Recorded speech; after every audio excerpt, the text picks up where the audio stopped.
കല്യാണ സദ്യ ഒരുക്കി. എന്നാൽ കല്യാണത്തിന് ക്ഷണിക്കപ്പെട്ടവരാരും എന്താ കല്യാണത്തിന് വരുവാനിടയായി. ആരാ കല്യാണത്തിന് ക്ഷണിക്കപ്പെട്ട ആൾക്കാര്? യഹൂദന്മാര്.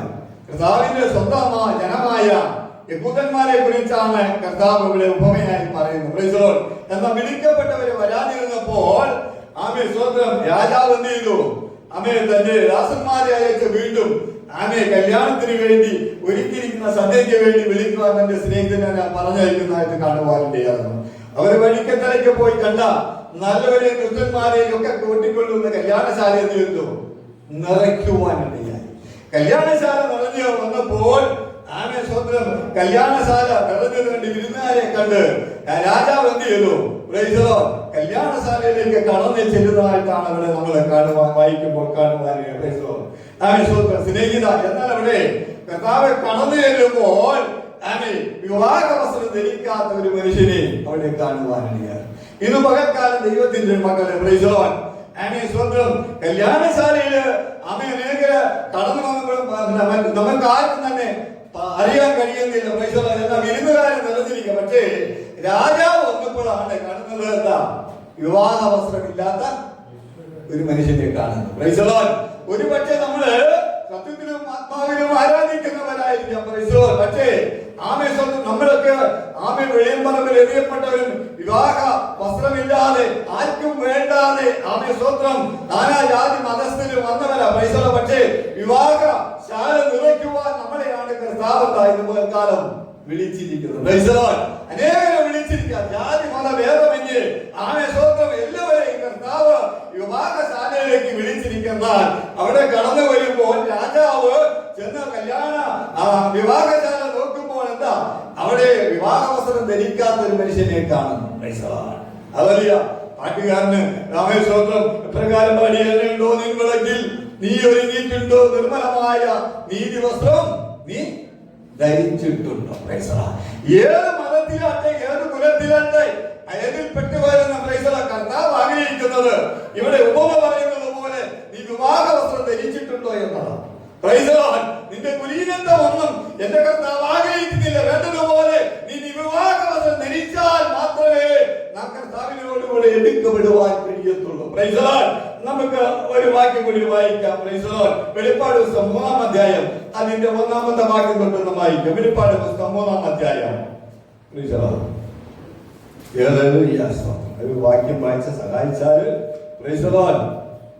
വെളിപ്പാട് പുസ്തകം 3-ാം അധ്യായം. സർവീസിലെ സഭയുടെ ദൂതൻ എഴുതുക, ദൈവത്തിന്റെ 7 ആത്മാവും 7 നക്ഷത്രങ്ങളും അടിച്ചെയ്യുന്നു. ഞാൻ നിന്റെ പ്രവൃത്തി അറിയുന്നു. ജീവനോടെ നിനക്ക് പേരുണ്ടെങ്കിലും നീ മരിച്ചവനാകുന്നു. ഉണർന്നുകൊള്ളുക, ചാവാറായി ശേഷിപ്പെടെ ശക്തീകരിക്ക. ഞാൻ നിന്റെ പ്രവൃത്തി എന്റെ ദൈവത്തിന്റെ സഭയിൽ പൂർണ്ണതയുള്ളതായി കണ്ടു. ആകയാൽ നീ പ്രാപിക്കുകയും കേൾക്കുകയും ചെയ്തത് എങ്ങനെ എന്ന് ഓർത്ത് അത് കാത്തുകൊള്ളുകയും മനസ്സാന്തരപ്പെടുകയും ചെയ്യുക. നീ ഉണരാതെന്നാൽ ഞാൻ കള്ളനെ പോലെ വരും. ഏത് നാഴികയ്ക്ക് വരും നിന്റെ മേൽ വരുമെന്ന് നീ അറിയുന്നില്ല. എങ്കിലും ഉടുപ്പ് മലിനമാകാത്ത കുറെ പേർ സർവീസിലുണ്ട്. അവർ യോഗ്യന്മാരാകിയാൽ വെള്ള ധരിച്ചുകൊണ്ട് എന്നോട് കൂടെ നടക്കും. ജയിക്കുന്നവനെ ഞാൻ വെള്ള ഉടുപ്പ് ധരിക്കും.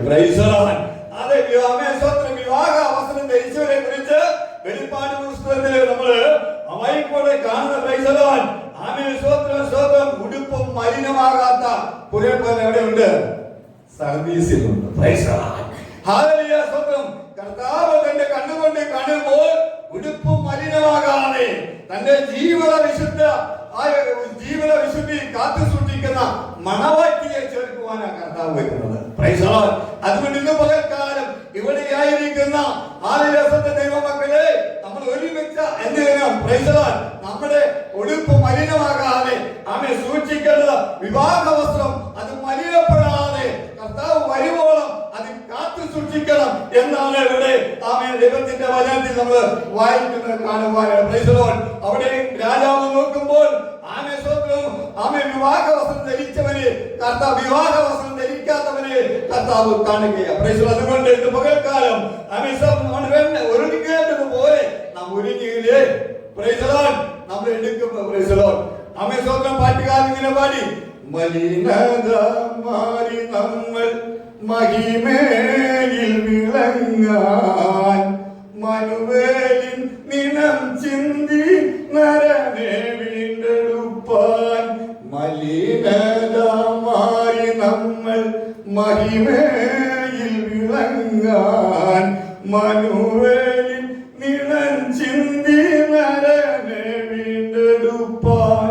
മനുവേലിൻ നിണം ചിന്തി മനുവേലിൻ നിണം ചിന്തി മനുവേലിൻ നിണം ചിന്തി നരനെ വീണ്ടെടുപ്പാൻ. മകൾ സ്നേഹം പരലോക പിതാവോദൻ മകനെ മരിപ്പതിനായി കുരിശിൽ കൈവെടിഞ്ഞു. മലിനത മാറി നമ്മൾ മഹിമയിൽ വിളങ്ങാൻ മനുവേലിൻ നിണം ചിന്തി നരനെ വീണ്ടെടുപ്പാൻ. വീണ്ടും വെളിപ്പാട് പുസ്തകം നമ്മള് 7-ാം അധ്യായം പഠിക്കുമ്പോൾ അതിന്റെ 9-ാമത്തെ വാക്യം, ഇതിന് ശേഷം സകല ജാതികളിലും ഗോത്രങ്ങളിലും വംശങ്ങളിലും ഭാഷകളിൽ നിന്ന് ഉള്ളതായി ആർക്കും എണ്ണിക്കൂടാത്ത ഒരു മഹാപുരുഷാരം വെള്ള നിലയിൽ ധരിച്ച് കയ്യിൽ കുരുത്തോലകളുമായി സിംഹാസനത്തിനും കുഞ്ഞാടിനും മുമ്പാകെ നിൽക്കുന്നത് കണ്ടു. വെള്ള നിലയിലേക്ക് തിരിച്ച് ആമേ സ്വന്തം കുഞ്ഞാടിന് മുമ്പാകെ നിൽക്കുന്നത് കാണില്ല. ഇതിന്റെ ശേഷം ഈ 12 ഗോത്രപിതാക്കന്മാരെ ഇസ്രായേൽ ഗോത്രങ്ങളെ കാണിക്കുന്ന 12 ഗോത്രങ്ങള് 12,000 പേരെ കെട്ടി. പിന്നെ കാണുന്നത് എന്താ? സകല ഗോത്രങ്ങളിലും ഭാഷകളിലും വംശങ്ങളിലും ജാതികളിലും പെട്ട എന്താ വിവാഹവസ്ത്രം ധരിച്ചതായി എണ്ണിക്കൂടാത്തൊരു പുരുഷാരത്തെ കാണാം. ആ ഗണത്തിൽപ്പെട്ടവരാ നമ്മൾ. നമ്മൾ വിവാഹവസ്ത്രം ധരിച്ചവരാ. നമ്മൾ ഒരുങ്ങിയിരിക്കണം. തരട്ടെ നമ്മൾ വായിക്കുമ്പോൾ മൂപ്പന്മാർ 4 ജീവിയുടെ ചുറ്റും നിന്ന് സിദ്ധാന്തത്തിന് മുമ്പിൽ കവർന്നു വീണും ആമേൻ ദൈവത്തിന് എന്നേക്ക് സ്തുതിമഹത്വവും ജ്ഞാനവും സ്തോത്രവും ബഹുമാന ശക്തിയും ബലവും ആമേൻ എന്ന ദൈവത്തെ നമസ്കരിച്ചു. മൂപ്പന്മാർ ഒരുത്തൻ എന്നോട് വെള്ളം നിലങ്ങി ധരിച്ചിരിക്കുന്നു. ഇവരാരാ, എവിടെ നിന്ന് വന്നു എന്ന് ചോദിച്ച് യജമാനൻ അറിയുന്നില്ല എന്ന് ഞാൻ പറഞ്ഞതിന് അവൻ എന്നോട് പറഞ്ഞത് ഇവർ മഹാ കഷ്ടത്തിൽ നിന്ന് വന്നതാണ്. ഹല്ലേലൂയ. ദൈവമക്കളെ, നമ്മുടെ കുടുംബക്കാരും കൂട്ടുകുടുംബക്കാരൊക്കെ നമ്മളെ അങ്ങനെ കൃഷിക്കുന്തോറും അവിടെ നമ്മളെ കുറിച്ച് ദൂതന്റെ മുമ്പ് ഏറ്റുവരും. ഇവർ മഹാ കഷ്ടത്തിൽ നിന്ന് വന്നവരാ. പ്രതികൂലത്തിന് ആർക്കും വേണ്ടാതെ പെന്തക്കോസ്തുകാരെ കളിയാക്കി നാമധിക ക്രൈസ്തവ കൂട്ടം വിട്ട് നാമധിക കൂട്ടങ്ങളെ വിട്ട് നാം കടന്നു വന്ന് സത്യത്തിലും ആത്മാവിലും ആരാധിച്ച ഗണം ഇവർ മഹാ കഷ്ടത്തിൽ വന്നവരാണെന്ന് യോഹന്നാനെ കാണിച്ചു കൊടുക്കുകയാണ്. പകൽക്കാലം യോഹന്നാനെ പോലെ പത്മോസിന്റെ അനുഭവം കഷ്ടതയുടെ തീച്ചൂളയിൽ കൂടി നാം കടന്നു പോകുമ്പോൾ അവരുടെ മാധ്യത്തില് ദൈവം നമ്മളെ അതുപോലെ നിർത്തുവാൻ യോഗ്യനാണ്. അന്നത്തെ ആമേക്കാലത്തെ ഡോമിനേഷൻ ചക്രവർത്തി യോഹന്നാൻ അപ്പോസ്തലനെ നാട് കടത്തി എണ്ണയിട്ട് വലുത്തിട്ട് ചാവാത്ത ക്രിസ്തു ശിഷ്യനായ യോഹന്നാനെ നാട് കടത്തി പത്മോസിൽ കൊണ്ടുപോയിട്ടപ്പോൾ ആത്മവിശുദ്ധിയിൽ കണ്ട കാഴ്ചയാണ് സ്വർഗം കാനലോകത്തിലേക്ക് ഇറങ്ങി വന്ന കാഴ്ച. അതുകൊണ്ടും മണവാട്ടിയായ തിരുസഭയെ ചേർക്കുവാനാ കർത്താവ് വരുന്നത്. അപ്പോസ്തലനായ പൗലോസ് പ്രകാരം പറഞ്ഞു, ഞാൻ ക്രിസ്തുവിന് നിങ്ങളെ നിർമ്മല കന്യകയായി വിവാഹ നിശ്ചയം ചെയ്തിരിക്കുക. സർപ്പം ഹവ്വായെ ഉപായത്തെ ചരിച്ചു പോലെ ക്രിസ്തുവിനോടുള്ള നിർമ്മല ഏകാഗ്രത വിട്ട് നിങ്ങൾ ഭയപ്പെടായി പോകുമോ എന്ന് ഭയപ്പെടുന്ന പൗലോസ് പറഞ്ഞു. ഒരു ഭയം നമുക്ക് നല്ലതാ. ഒരു ഭയം നമുക്ക് നല്ലതാ. നമ്മൾ ക്രിസ്തുവിന്റെ മണവാട്ടിയാ ചേർക്കുവാനാ എന്റെ കർത്താവ്. വീണ്ടും നമുക്ക് വാക്യം കൂടി വായിച്ച് നമുക്ക് ദിവസീകരിക്കാൻ താല്പര്യപ്പെടുക. അവർക്ക് സ്വന്തം വെളിപ്പാട് പുസ്തകം 19-ാം അധ്യായം അതിന്റെ 8-ാമത്തെ വാക്യം, അവർക്ക് ശുദ്ധവും ശുഭ്രവുമായ വിശേഷ വസ്ത്രം ധരിപ്പാൻ കൃപ ലഭിച്ചിരിക്കുന്നു. ആ വിശേഷ വസ്ത്രം വിശുദ്ധമായ നീതി പ്രവൃത്തികൾ തന്നെ. എന്താണ് നമ്മുടെ വിശേഷ വസ്ത്രം? നീതി പ്രവൃത്തിയാ. അതുകൊണ്ട് കർത്താവ് വന്ന് നോക്കുമ്പോ മണവാട്ടിയുടെ വസ്ത്രം കർത്താവ് രാജാവിന് മാത്രം കാണാൻ കഴിഞ്ഞത്. നമ്മെ സ്വന്തം ഒരുപക്ഷെ ദൈവദാസന്മാർക്ക് കാണാൻ കഴിയത്തില്ല. അനേകം നമ്മെ സ്വന്തം കടന്നു വരുമ്പോൾ വിശുദ്ധിയും വേർപാടും ആര് ആമേ നിൽക്കുന്നു എന്ന് ഒരുപക്ഷെ നമുക്ക് കാണുവാൻ കഴിയത്തില്ല. ആമേ സ്വന്തം കർത്താവിന് കാണാൻ കഴിയും. കർത്താവ് നോക്കുമ്പോ മണവാട്ടിയ തിരുസഭ ആമേ ഒരുങ്ങിയിട്ടുണ്ടോ? അതുകൊണ്ട് പാട്ടുകാരൻ പാടി, എണ്ണയുണ്ടോ നിൻ വിളക്ക് നീ ഒരുങ്ങിയിട്ടുണ്ടോ, നിർമ്മലമാനീതി വസ്ത്രം നീ ധരിച്ചിട്ടുണ്ടോ, എണ്ണയുണ്ടോ നിൻ വിളക്കിൽ നീ ഒരുങ്ങിയിട്ടുണ്ടോ, നിർമ്മലമാനീതി വസ്ത്രം നീ ധരിച്ചിട്ടുണ്ടോ. നിങ്ങളുടെ നീതി പരീശന്മാരെ ശാസ്ത്രിമാരുടെ നീതിയിൽ കവിയണമെന്ന ആനസ്വത്രം നമ്മൾ നല്ല പ്രവൃത്തി ചെയ്യണം. രക്ഷിക്കപ്പെട്ട സ്നാനപ്പെട്ട ദൈവമക്കളെ പൈസ നല്ലത് ചെയ്യണം. ആമ ഇല്ലായ്മ കൂട്ടായ്മ കാണിക്കണം. സ്വത്രം അതിന്റെ ലേഖനം 13 സഹോദരപ്പണി നിലനിൽക്കണം. അതിഥ സർക്കാർ എന്താ മറക്കരുത്. ഇതിനൊക്കെ യാഗത്തിൽ ദൈവം എന്താ പ്രസാദിക്കുന്നു. അറിയാതെ ചില ദൈവദൂതന്മാരെ സൽക്കരിച്ചിട്ടുണ്ടോ?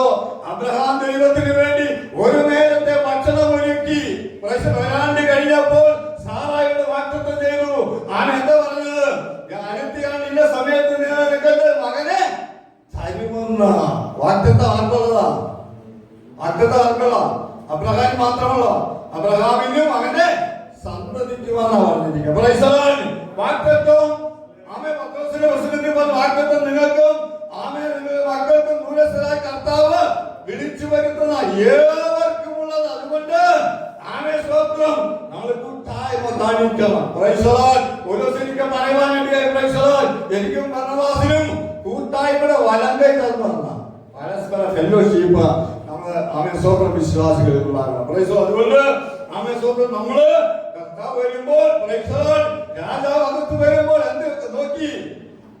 ആമേ സ്തോത്രം ആമേ സ്തോത്രം എന്താ വസ്ത്രം ധരിച്ചോ?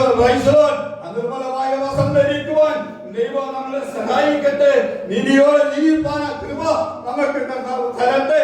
ഈ വചനങ്ങൾ ദൈവം നമ്മളെ പ്രാർത്ഥിക്കാം. കർത്താവേ ആമേ സ്തോത്രം കൃപയിൽ നിന്ന് വീണു പോകാതെ ആമേ സ്തോത്രം ഞങ്ങളെല്ലാവരെയും കരുതണമേ കർത്താവേ. ആമേ സർവീസിലെ സഭയോട് ദൈവത്തിന്റെ അള്ളപ്പാട് അറിയിച്ചതുപോലെ ഇത് പകൽക്കാലം ആമേലിയ സ്തോത്രം ദൈവപരമായി സമ്പന്നന്മാരായി തീരുവാൻ കർത്താവ് ഞങ്ങളെ സഹായിക്കണമേ.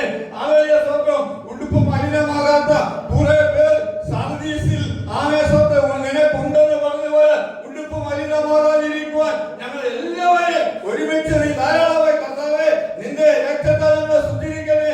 ആവേലിന്റെ രക്തത്തെക്കാൾ ഗുണകരമായി സംസാരിക്കുന്ന പുണ്യാവിന്റെ രക്തത്താൽ ഇന്ന് പകൽക്കാലം ഞങ്ങളെ ശുദ്ധീകരിക്കുമാറാകണമേ.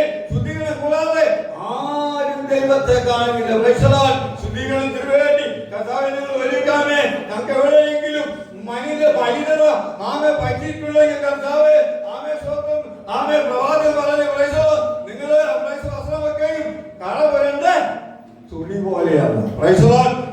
പലപ്പോഴും ഞങ്ങളുടെ വിശ്വാസ ദൈവത്തെ ആത്മനിർഭരം പ്രാപിക്കാതിരിക്കാനും ആമേ ഏതെങ്കിലും വിധത്തിൽ ഞങ്ങൾക്ക് ആമേ സ്വന്തം പാപങ്ങളെ കടന്നു വന്നിട്ടുണ്ടെങ്കിൽ ഇന്ന് പകൽക്കാലം ഒരിക്കൽ കൂടി അവിടുത്തെ വചനത്താൽ കഴുകി അവിടുത്തെ ആത്മാവിനാൽ ഞങ്ങൾ ബലപ്പെടുത്തുമാറാകണമേ കർത്താവേ. പ്രാർത്ഥന കേട്ടതായി അനുഗ്രഹിച്ചതായി സ്തോത്രം. യേശു